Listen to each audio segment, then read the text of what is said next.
ನಮಸ್ಕಾರ ವಿದ್ಯಾರ್ಥಿಗಳೇ ಮತ್ತು ಪಾಲಕರೇ, ನಮ್ಮ ಚಾನಲ್ಗೆ ಸ್ವಾಗತ. ಈ ವಿಡಿಯೋದಲ್ಲಿ ಏನಂತಂದರೆ ಇವಾಗ ಶನಿವಾರ, ಸಂಡೇ ಮತ್ತು ಈ ಮಂಡೇ 3 ದಿನ ಇವತ್ತು ಕಂಟಿನ್ಯೂಸ್ ಆಗಿ ಗೌರ್ಮೆಂಟ್ ಹಾಲಿಡೇ ಇರೋದರಿಂದ KE ಮುಖಾಂತರ ಮೊರಾರ್ಜಿ ದೇಸಾಯಿಗೆ ಸಂಬಂಧಿಸಿದಂಥ ಮತ್ತು ಏಕಲವ್ಯಗೆ ಸಂಬಂಧಿಸಿದಂಥ ಯಾವುದೇ ಥರಂಥ ಅಪ್ಡೇಟ್ಗಳು ಇಲ್ಲಿ ಇರೋದಿಲ್ಲ.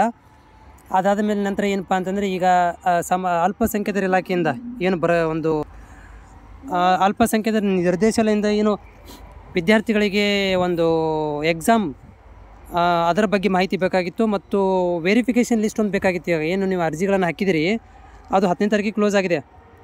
ಅದರ ಒಂದು ಟೈಮ್ ಟೇಬಲ್ ಪ್ರಕಾರ ವೆರಿಫಿಕೇಷನ್ ಲಿಸ್ಟನ್ನು ಬಿಡುಗಡೆ ಮಾಡಬೇಕಿತ್ತು.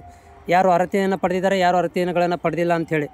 ಅದನ್ನು ಕೂಡ ಏನಂದರೆ 3 ದಿನ ಕಂಟಿನ್ಯೂಸ್ ಆಗಿ ರಜೆ ಇರೋದರಿಂದ ಇಲಾಖೆ ಯಾವುದೇ ಥರಂಥ ಕೆಲಸವನ್ನು ಮಾಡಿಲ್ಲ.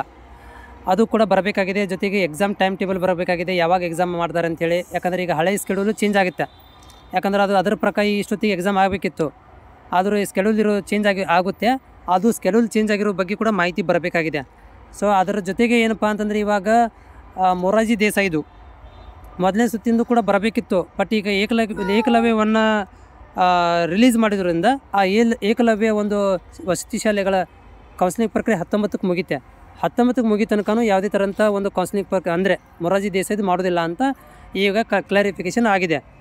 ಈಗ ಇಂಪಾರ್ಟೆಂಟ್ ಇರುವಂಥದ್ದು ನಮ್ಮ ಯಾರಿಗಂತಂದರೆ ಅಲ್ಪಸಂಖ್ಯಾತರ ಇಲಾಖೆಗೆ ಮೊರಾರ್ಜಿ ದೇಸಾಯಿ ಅಡ್ಮಿಷನ್ಗೆ ಏನು ಸಂಬಂಧಿಸಿದಂಥ ಒಂದು ಎಕ್ಸಾಮ್ ಬರಬೇಕೀಗ. ಅದು ನಾಳೆಯಿಂದ ಸ್ಟಾರ್ಟ್ ಆಗುತ್ತೆ. ನಾಳೆಯಿಂದ ವರ್ಕಿಂಗ್ ಡೇ ಇದೆ.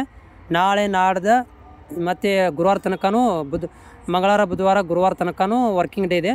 ಮತ್ತು ಶುಕ್ರವಾರ ರಜೆ ಆಗುತ್ತೆ. ಶನಿವಾರ ಒಂದಿನ ಇರುತ್ತೆ. ಸೊ ಈ ಮಧ್ಯದಲ್ಲಿ ಏನಾದರೂ ಒಂದು ಮಾಹಿತಿ ಬಂದರೆ ನಿಮಗೆ ವಿಡಿಯೋ ಮುಖಾಂತರ ಶೇರ್ ಮಾಡ್ತೀನಿ. ಅದರ ಜೊತೆಗೆ ನೀವೆಲ್ಲ ಕೂಡ ನನಗೆ ಕಂಟಿನ್ಯೂಸ್ ಆಗಿ ಕಾಮೆಂಟ್ಗಳನ್ನು ಹಾಕ್ತಾಯಿದ್ದೀರಿ. ನಿಮ್ಮ ಮಗುವಿನ ಫಲಿತಾಂಶ ಸಿಗುತ್ತೋ ಇಲ್ಲೋ ಅಂತ ಹೇಳಿ ಅಂತ ಕೂಡ ಕಾಮೆಂಟ್ ಹಾಕ್ತಾಯಿದ್ದೀರಿ. ಪಕ್ಕ ಹಾಕಿ ಹಿಂದಿನ ವರ್ಷದ ಏನು ಲೆಕ್ಕಾಚಾರದಂತೆ ನೋಡಿಕೊಂಡು ಸೀಟ್ ಸಿಗುತ್ತೋ ಇಲ್ಲ ಅನ್ನೋದನ್ನು ಕೂಡ ನಾನು ಊಹೆಯ ಮೇಲೆ ನಾನು ಹೇಳ್ತಾ ಇದ್ದೀನಿ ಅಷ್ಟೇ. ಅದು ಹಿಂದಿನ ವರ್ಷ 2 ವರ್ಷದ ಅಂದಾಜಿನ ಲೆಕ್ಕದ ಮೇಲೆ ನಿಮಗೆ ಕಾಮೆಂಟ್ಗಳನ್ನು ನಾನು ಓದ್ತಾ ಇದ್ದೀನಿ. ಅದು ನಿಮಗೆ ಎಷ್ಟು ಮಟ್ಟಿಗೆ ಯೂಸ್ಫುಲ್ ಆಗುತ್ತೆ ನನಗೆ ಗೊತ್ತಿಲ್ಲ. ಬಟ್ ಯಾರೆಲ್ಲ ಅಭ್ಯರ್ಥಿಗಳು ನಮ್ಮ ಚಾನಲ್ ನೋಡ್ತಾ ಇದ್ದೀರಿ, ನೀವು ವಿಡಿಯೋಗಳನ್ನು ನೋಡ್ತಾ ಇದ್ದೀರಿ ಆದರೆ ಸಬ್ಸ್ಕ್ರೈಬ್ ಮಾಡ್ತಾಯಿಲ್ಲ, ಪ್ಲೀಸ್ ಸಬ್ಸ್ಕ್ರೈಬ್ ಮಾಡೋದನ್ನು ಮರಿಬೇಡಿ.